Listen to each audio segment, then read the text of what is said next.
Hello US, நீங்கள் புதுசாக demat account open பண்ண நினைக்கிறீங்களா?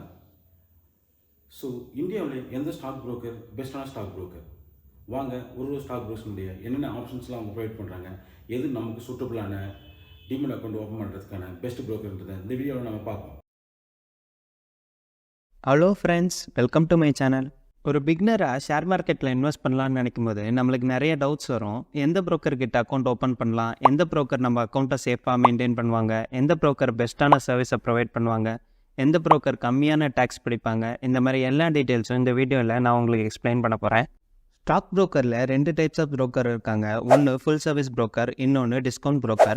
ஃபுல் சர்வீஸ் brokerல Angel One, ICICI Direct, HDFC Securities இவங்கெல்லாம் வருவாங்க. டிஸ்கவுண்ட் புரோக்கரில் க்ரோ, ஜீரோதா, அப்ஸ்டாக்ஸ் இவங்கெல்லாம் இருக்காங்க. ஃபுல் சர்வீஸ் புரோக்கரில் எப்பயும் காஸ்ட் ஹையாக தான் இருக்கும். டிஸ்கவுண்ட் புரோக்கரில் காஸ்ட் லோவாக இருக்கும். ஃபுல் சர்வீஸ் புரோக்கர்கிட்ட அதிகமான பிரான்ச்சஸ் இருக்கும். ஸோ நம்மளுக்கு ஏதாவது டவுட்னா நம்ம டேரெக்டாக பிரான்ச்சுக்கு போய் கேட்கலாம். டிஸ்கவுண்ட் புரோக்கர்கிட்ட பார்ட்னர் பிரான்ச்சஸ் மட்டும்தான் இருக்கும். Full service broker investment advice, அதாவது எந்த ஸ்டாக்கை வாங்கலான்னு ரெக்கமெண்டேஷன்ஸ் கொடுப்பாங்க. இதுக்கு நம்ம தனியாக பே பண்ணணும். டிஸ்கவுண்ட் புரோக்கர் ஸ்டாக் ரெக்கமெண்டேஷன்ஸ் கொடுக்க மாட்டாங்க. ஸோ நம்மளே தான் ஸ்டாக் அனலைஸ் பண்ணி வாங்கிக்கணும். இப்போது இந்தியாவில் எந்த ஸ்டாக் புரோக்கர்கிட்ட அதிகமான டிமேட் அக்கௌண்ட் ஓப்பன் பண்ணியிருக்காங்கன்னு பார்ப்போம். நேஷனல் ஸ்டாக் எக்ஸ்சேஞ்ச் டேட்டாவை ரிலீஸ் பண்ணியிருக்காங்க. இந்த டேட்டாவில் ஆக்டிவ் கிளைண்ட்ஸ் இன் 2024, அதாவது ரெகுலராக டிமேட் அக்கௌண்ட்டை யூஸ் பண்ணுற கிளைண்ட்ஸ். அதுபடி பார்த்தா ஃபஸ்ட் பிளேஸில் க்ரோ இருக்காங்க, அவங்கக்கிட்ட 91 lakhs ஆக்டிவ் கிளைண்ட்ஸ் இருக்காங்க. செகண்ட் பிளேஸில் ஜீரோதா இருக்காங்க, அவங்கக்கிட்ட 72 lakhs ஆக்டிவ் கிளைண்ட்ஸ் இருக்காங்க. தேர்ட் பிளேஸில் ஏஞ்சல் ஒன் இருக்காங்க, அவங்கக்கிட்ட 59 lakhs ஆக்டிவ் கிளைண்ட்ஸ் இருக்காங்க. ஃபோர்த் பிளேஸில் அப்ஸ்டாக்ஸ் இருக்காங்க, அவங்கக்கிட்ட 24 lakhs ஆக்டிவ் கிளைண்ட்ஸ் இருக்காங்க. ஃபிஃப்த் பிளேஸில் ஐசிஐசிஐ டைரக்ட் இருக்காங்க, அவங்கக்கிட்ட 18 lakhs ஆக்டிவ் கிளைண்ட்ஸ் இருக்காங்க. இப்போது டாப் 3 ஸ்டாக் புரோக்கர்ஸான க்ரோ, ஜீரோதா, ஏஞ்சல் ஒன் எந்தெந்த சர்வீஸை சப்போர்ட் பண்ணுறாங்கன்னு பார்ப்போம். 3 ஸ்டாக் புரோக்கர்ஸும் equity, futures and options, mutual funds, ETF support பண்ணுறாங்க. க்ரோ மட்டும் கமாடிட்டியை சப்போர்ட் பண்ணல. அக்கௌண்ட் ஓப்பனிங் சார்ஜஸ் எவ்வளோன்னு பார்ப்போம். க்ரோவில் அக்கௌண்ட் ஓப்பனிங் சார்ஜஸ் 0 rupees, ஜீரோதாவில் account opening charges 200 rupees, Angel ஒனில் account opening charges 0 rupees. Next account maintenance charges எவ்வளோன்னு பார்ப்போம். க்ரோவில் அக்கௌண்ட் மெயின்டெனன்ஸ் சார்ஜஸ் 0 rupees, ஜீரோதாவில் account maintenance charges 300 rupees, Angel ஒனில் account maintenance charges 240 rupees. Brokerage charges எவ்வளோன்னு இப்போ பார்ப்போம். ஃபர்ஸ்ட் டெலிவரி, அதாவது நீங்கள் ஒரு ஸ்டாக்கை வாங்கி லாங் டேர்ம் வச்சு செல் பண்ணுறீங்கன்னா க்ரோவில் 0.05% transaction amount are flat 20 rupees charge பண்ணுறாங்க.